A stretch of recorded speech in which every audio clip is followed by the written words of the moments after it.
Nursing हे profession एक असं खूप चांगलं आहे. रिअल म्हणजे जेव्हा तुम्ही ड्युटी करताल ना, त्यामध्ये नाईट ड्युटी, मग तुम्हाला समजेल नर्सिंग म्हणजे काय. आणि खरंच तुम्हाला जर गव्हर्नमेंट जॉब लागला तर खूप चांगलं आहे, आणि त्यामध्ये प्रायव्हेट जर जॉब असेल ना, त्या हॉस्पिटलला तुम्ही जर ड्युटी करत असाल, बाप रे बाप! मग काही खरं नाही तुमचं.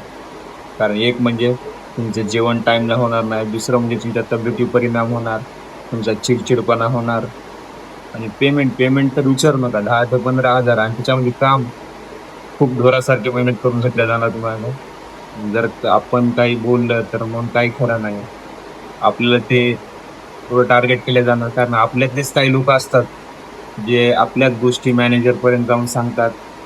म्हणजे उदाहरणार्थ आपलाच स्टाफ जे आपल्या बरोबर राहते ते जाऊन सांगते, असे खूप. आणि हे प्रत्येक जागेमध्ये अशी भरलेले लोक आहेत. काही ड्युटी करणं म्हणजे एवढं सोपं नाहीये. खूप स्ट्रगल करावं लागतंय, आणि प्रत्येकाची एक मजबुरी असते, मी ड्युटी करते. तर खरंच